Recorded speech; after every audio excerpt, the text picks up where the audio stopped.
오늘 하루의 첫 시간을 하나님께 기도하기 오신 우리 성도님들을 주님의 이름으로 축복합니다. 오늘은 원수에 대한 태도가 있습니다 라는 제목으로 하나님 말씀을 나눕니다. 우리는 계속해서 로마서 12장의 말씀을 묵상하고 있습니다. 12장에는 예배에 대해서 생각을 했고요. 또 어제는 형제 우애와 성도 간의 우애에 대해서 말씀을 나누었습니다. 오늘 말씀은 원수에 대한 어떤 태도를 가져야 되는지에 대해서 말씀하고 있습니다.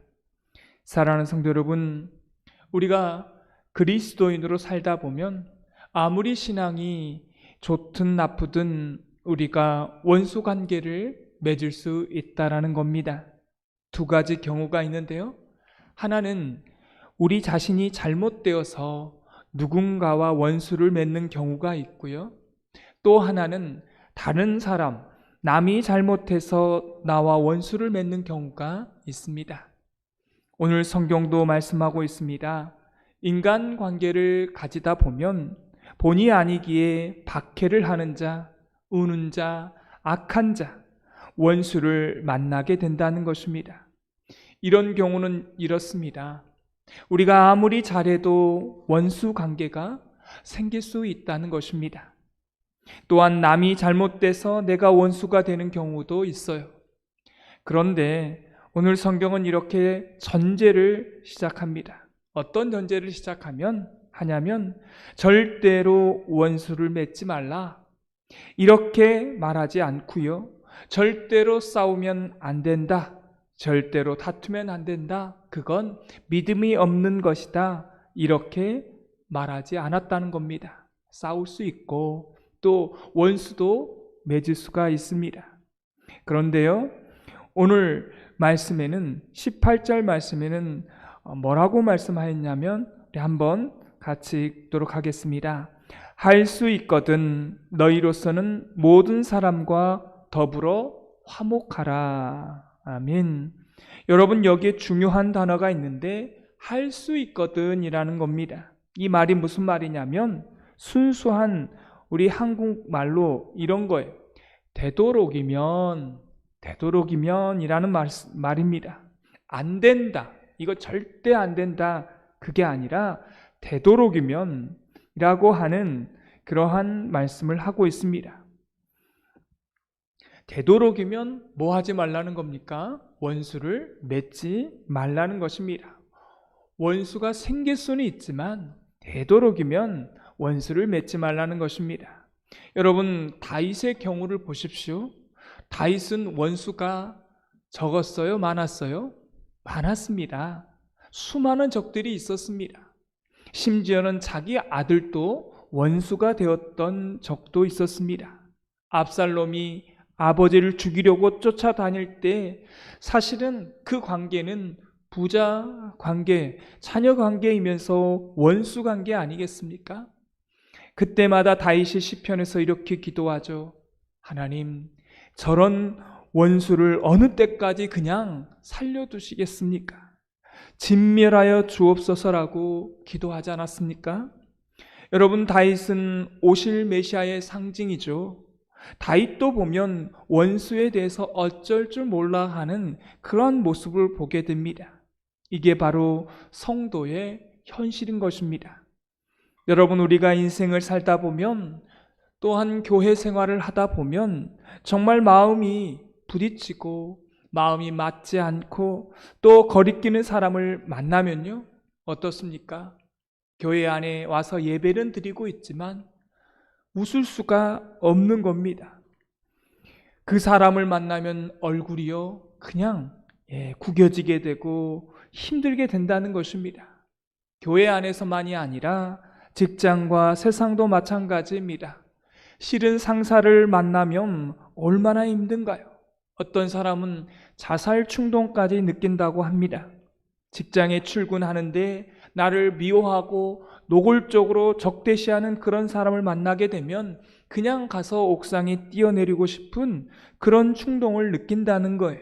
이게 얼마나 힘들면 그런 마음이 생기겠습니까? 여러분, 이렇게 인간관계에 있어서 원수 관계, 내가 잘하든 잘못하든 찾아오게 되면 이렇게 엄청난 충격을 받게 되고 신앙까지도 확 떨어질 수밖에 없다라고 하는 것입니다. 그러면 우리는 이제 어떻게 해야 합니까? 오늘 성경은 이런 원수 관계에 대한 올바른 태도, 어떻게 원수에 대해서 처리하는 방법에 대해서 말씀하고 있습니다. 그래서 우리는 원수 관계를 맺는가 맺지 않는가 보다도 훨씬 중요한 것은 원수 관계가 생기면 이걸 어떻게 해결해 가는가, 이걸 어떻게 대처하고 이걸 어떻게 처리해야 하는가가 훨씬 더 중요하다라고 하는 사실입니다. 오늘 성경 14절은 이렇게 말씀하고 있습니다. 그 첫 번째 원리예요. 14절을 다 같이 읽도록 하겠습니다. 너희를 박해하는 자를 축복하라. 축복하고 저주하지 말라. 아멘. 여러분, 우리가 누군가로부터 신앙적인 이유든 인간적인 관계이든 박해를 받게 되면 세 가지 반응을 하게 됩니다. 이 세 가지는요, 다 예외가 없어요. 첫 번째는 절망을 합니다. 어떻게 이럴 수가 있는가? 또한 스스로 자책하기도 하고 내가 정말 못났나 보다. 나는 이 정도밖에 못하는구나. 그리고 우리는 끝이다. 이건 내가 해결할 수 없다. 이런 절망이 첫 번째가 있고요. 두 번째는 우리의 마음 가운데에 미워하는 마음이 생긴다는 것입니다. 여기서 더 중요한 게 있어요. 세 번째는 마음만이 아니라 행동으로 보복하려 든다는 것입니다. 이 세 가지 단계를 그대로 거쳐가는 성도들이 있습니다. 이렇게 되면 어떤 문제가 생기냐면 나 자신이요 가장 많은 피해를 보게 된다는 것입니다. 내가 힘들어지는 거죠. 우리의 영혼이 황폐하게 되는 겁니다. 이걸 성경은 직접적으로 말하고 있지는 않지만 이걸 자해 행위라고 합니다. 스스로 자기의 목숨을 상하게 하는 행위이죠. 오늘 성경은 우리에게 말합니다. 원수를 축복하고 저주하지 말라고 말씀하고 있습니다. 몇 가지 이유가 있어요. 왜 이렇게 하라고 하는지 그 이유가 있습니다. 바로 그것은 누군가를 저주하고 마음으로 미워하고 보복할 권한을 우리에게 주시지 않았다는 것입니다. 우리는 이걸 항상 애우셔야 합니다. 나에게는 누군가를 보복하고 또한 미워하고 누군가를 행동으로 보복할 수 있는 그런 권한이요? 없다라는 것입니다. 우리에게 그런 권한을 주시지 않았어요. 또 한 가지는 우리가 혹시 하나님의 백성으로 선하게 일하게 될 때에 핍박이 오면 지극히 그걸 당연히 받아들이라고 하는 것입니다. 왜 그렇습니까? 세상은 악하기 때문에 그래요. 우리가 하나님의 뜻대로 삽니다. 그런데 세상은 불의해요. 우리는 하나님 앞에 진실합니다. 그럼 우리는요, 핍박을 당할 수밖에 없다고 하는 것입니다. 이런 전제를 가지고 있어야 된다는 거예요. 또한 세 번째는요, 우리가 핍박을 당하고 사람들이 하나님을 핍박하게 될 때에 하나님이 우리를 축복하셨다는 사실입니다. 사랑하는 성도 여러분, 우리가 누군가와 원수 관계를 맺을 때 이걸 풀 수 있는 방법이 있습니다. 첫 번째 단추예요. 그것은 바로 내가 본래 하나님께 원수 되었다라고 하는 사실입니다. 저 사람이 나에게 원수 되었다. 이걸 생각하기 전에 뭐라고요? 내가 본래 하나님과 원수 관계였다라고 하는 사실을 기억하라는 겁니다. 그런 원수를 주님께서 사랑하셔서 십자가에서 죽으심으로 구원받은 존재가 우리 자신임을 잊지 말라는 것입니다. 또 한 가지는요, 왜 원수를 축복하라고 하십니까? 불교는 뭐라고 말합니까? 원수를 그냥 떠나보내라 라고 말해요. 기독교는 이렇게 말합니다. 원수를 축복하랍니다. 여기는 또 한 가지 이유가 있습니다. 마태복음 10장에 나와 있는데요, 원수를 축복했을 때 그 원수에게 있어서 축복이 합당하지 않는다라면 그 축복은 어떻게 된다고요? 그렇죠.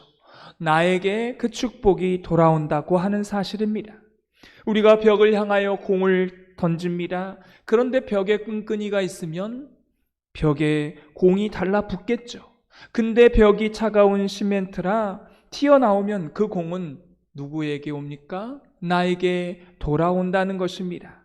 이게 바로 영적인 원리예요. 내가 축복을 하면 그 사람이 축복받지 못하면 나에게 그 축복이 오는 것입니다. 사랑하는 성도 여러분, 그래서 내가 그 사람이 좋고 나쁘고를 떠나 항상 우리는 의지적으로 그 사람을 축복하게 될 때 저 사람이 받기 합당하지 않으면 나에게 그 축복이 돌아온다고 하는 사실입니다. 또한 우리에게 한 가지 의미가 있어요. 그것은 복을 빌어주는 것이 우리의 임무이고 여러분에게 그것이 잘 어울린다라고 하는 것입니다.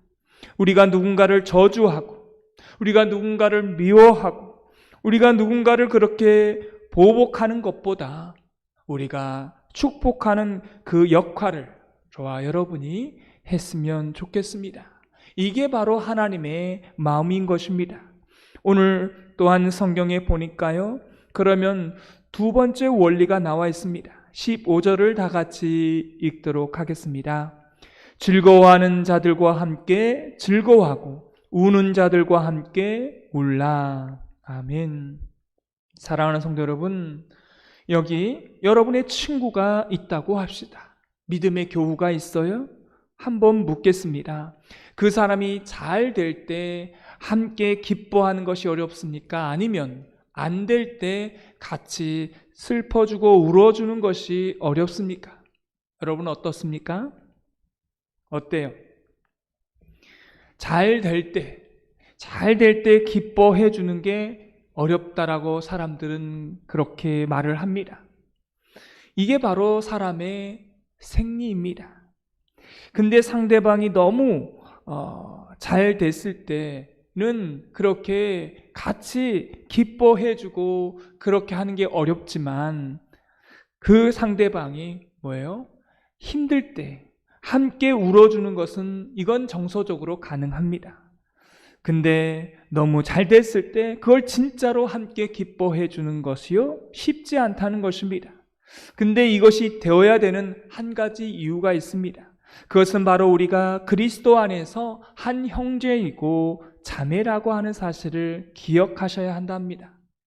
그래서 이런 영성들을 우리가 갖추기 위해서 그렇게 되려면 그리스도 안에서 한 형제됨을 우리는 알아야 합니다. 이걸요 성령님께서 깨닫게 하셔야 되는 것입니다. 성령님께서 그리스도 안에서 한 형제됨을 깨닫게 하시면 교회 안에 보면 누가 물질의 축복을 받았다, 물질의 은사를 받았다라고 말하면 어떻게 말할 수 있다라는 겁니까? 참 잘됐다, 진심으로 기뻐할 수 있다라고 말할 수 있다는 것입니다. 이게 어렵지만 저 사람이 누구예요? 저 사람이 내 형제고 내 자매라면 이게 가능한 거라는 것입니다. 이런 영성들이 교회 안에서요 회복되게 되기를 소망합니다. 이게 바로 교회인 것입니다. 또한 오늘 성경은 말합니다. 17절을 다 같이 읽도록 하겠습니다. 아무에게도 악을 악으로 갚지 말고 모든 사람 앞에서 선한 일을 도모하라. 이 말씀의 뜻은 이래요. 나는 너를 평범한 사람으로 만들고 싶지 않다라고 하는 하나님의 바람이 있는 거예요. 다시 표현합니다. 나에게 돌아오는 선을 악으로 갚으면 그 사람은 어떤 사람이에요? 선을 악으로 갚으면 그 사람은 어떤 사람입니까? 악한 사람이에요. 진짜 악한 사람이죠. 나쁜 사람이죠. 나에게 돌아오는 악을 악으로 갚으면 그건 어떤 사람이에요? 평범한 사람입니다. 그런데요, 악을 선으로 갚는 사람이면 이건 어떤 사람이에요? 정말 이 사람은 하나님의 사람이고요. 이거는 보통 사람이 아닙니다. 평범한 사람이 아니에요. 하나님의 사람만 이 일이 가능하다는 것입니다. 악을 선으로 갚는 사람. 그래서 주님께서 우리에게 말씀하십니다. 나는 네가 평범한 사람이 되지 않기를 원한다. 나는 너가 특별한 사람, 나의 백성이 됐으면 좋겠다라고 하는 축복의 말씀입니다. 하나님께서 악을 선으로 갚으라라고 하신 말씀은 하나님의 축복의 말씀인 거죠. 너가 평범한 사람이 아닌 특별한 하나님의 사람이 되었으면 좋겠다라고 하는 것입니다. 또한 오늘 성경 19절에 너희가 친히 원수를 갚지 말고 하나님의 진노하심에 맡기라라고 말씀하십니다. 여러분, 우리는 공정하게 원수를 갚을 능력이 있는 사람입니까? 없는 사람입니까? 없어요. 우리가 공정하게 우리는 그 원수를 갚을 능력이 없는 것입니다. 여러분, 우리가 경험해 보셨지 않습니까? 원수를 만나게 되면, 그 원수하고 상대를 하게 되면 어떤 마음이 생겨요? 이 나쁜 마음, 악한 마음, 미워하는 마음, 감정을 조절할 수 없는 그런 마음들이 생기는 거죠. 이게 인간의 한계입니다. 왜요? 우리의 본성이, 죄성이 있기 때문에 그렇습니다. 또 우리가 원수를 갚지 말라고 한 이유는 하나님이 우리에게 원수 갚는 권한을 주신 적이 없기 때문에 그렇습니다.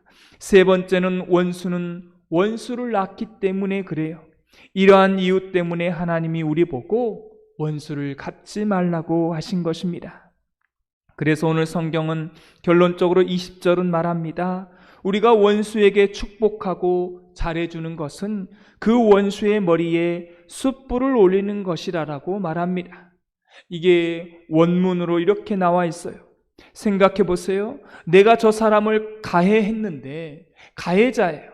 저 사람이 나를 위해서 기도해주고 따뜻하게 미소를 대해준다면 그게 나에게 그 마음이 어떻겠습니까? 괴롭게 만든다는 것입니다. 나는 분명히 저 사람을 해롭게 했고 못되게 했고 원수되게 했는데 저 사람이 나에게 따뜻하게 대해주고 받아주면 그 사람의 마음이 어때요? 불편한 겁니다. 괴로운 것이죠. 내가 분명 가해자인데 저 사람이 나를 축복해주고 잘해주면 인간이기 때문에 그 마음 가운데 오늘 말씀에 보니까 숯불을 얹어놓는 고통이요 찾아온다는 것입니다. 바로 이런 일이 일어난다는 거예요. 그리고 결론적으로 21절은 말합니다. 21절 다 같이 읽겠습니다. 악에게 지지 말고 선으로 악을 이기라. 아멘. 결론을 말합니다. 이것은 결국은 영적인 문제라는 것입니다. 사랑하는 성도 여러분, 이 원수 관계가 보통 관계로 끝나는 게 아니라 이거는 악과 선으로 발전하게 되는데요. 선으로 악을 이기라는 말씀은 성령님의 도우심으로, 하나님의 도우심으로 그 악을 미워하고 증오하고 자기 자신을 자해하고 신앙에 떨어지는 이런 악의 문제를요, 하나님의 도우심을 받으라는 것입니다. 성령님의 도우심을 받아서 해결하라고 주님께서 말씀하십니다. 여러분, 이것은 저 사람과 내가 관계가 좋아지는 건 사실 이건 두 번째 문제예요. 영적인 문제라는 것입니다. 그건 여러분의 영역이 아닐 수 있다는 거예요. 정말 중요한 것은 내 할목은 내가 하라는 것입니다.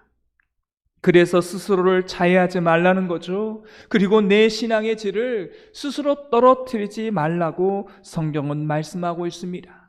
그래서 결론은 이렇게 말씀합니다. 저 사람이 진짜 악해서 원수가 되었다라면 그 사람은 그냥 원수의 길을 가는 거예요. 근데 우리는 선한 자의 길을 가면 되는 것입니다. 저 사람이 악한 길을 간다고 해서 그 사람을 따라서 우리가 갈 필요는 없는 것입니다. 똑같은 방식으로 살아갈 필요가 없어요. 그래서 그 사람은 그 사람의 길을 가고 나는 나의 길, 선한 길을 가게 된다라면 이것이 바로 영적인 문제로 발전이 되고, 또한 이것이 바로 나의 삶의 질에 회복이 되어서 그러한 삶 가운데에서 하나님의 사람으로 살아갈 수 있다고 하는 것입니다. 이런 삶으로 오늘 하루를 살아가게 되기를 주님의 이름으로 축원합니다. 오늘 말씀에 느낀 점과 깨달은 점을 적어보시고, 해야 될 것과 하지 말아야 될 것을 적어보시고, 이 말씀대로 사는 하루가 되게 해달라고 기도하는 시간 갖겠습니다. 기도하겠습니다. 하나님 아버지, 원수를 만나게 되면 절망하게 되고 미워하게 되고 보복을 하게 되는 그러한 마음이 우리 가운데 있을 수 있습니다. 하나님, 원수를 아예 맺지 말라고 될 수 있으면 할 수 있거든 그렇게 원수를 맺지 말라고 말씀하십니다. 그것은 내 영혼이 황폐하게 되고 또한 나를 자해하는 일이기 때문에 보복하지 말라고 말씀하십니다. 우리에게 보복할 고난이 없고 세상은 악하기 때문에 우리에게 보복, 핍박을 하고 그렇게 하는 것은 당연한 것이라고 또 그것으로 믿으라고 말씀합니다. 원수와 풀 수 있는 것은 우리가 전에는 하나님의 원수 되었음을 알고 원수를 축복해 줄 수 있는 그런 사람, 의지적으로 우리가 원수를 축복할 때에 그 축복을 받기 합당하지 않으면 그 축복이 우리에게 돌아온다라고 말씀합니다. 악을 선으로 갚는 그러한 특별한 사람 되기를 원합니다. 평범한 사람이 아니라 악을 선으로 갚을 수 있는 우리 모두가 되게 하여 주시고, 악에게 지지 않고 선으로 악을 이길 수 있는 이렇게 될 수 있도록 성령님 우리를 도와주옵소서. 악을 따라가지 않게 하시고 선한 길을 따라갈 수 있는 우리 모두가 되게 하여 주옵소서. 예수님의 이름으로 기도드리옵나이다. 아멘.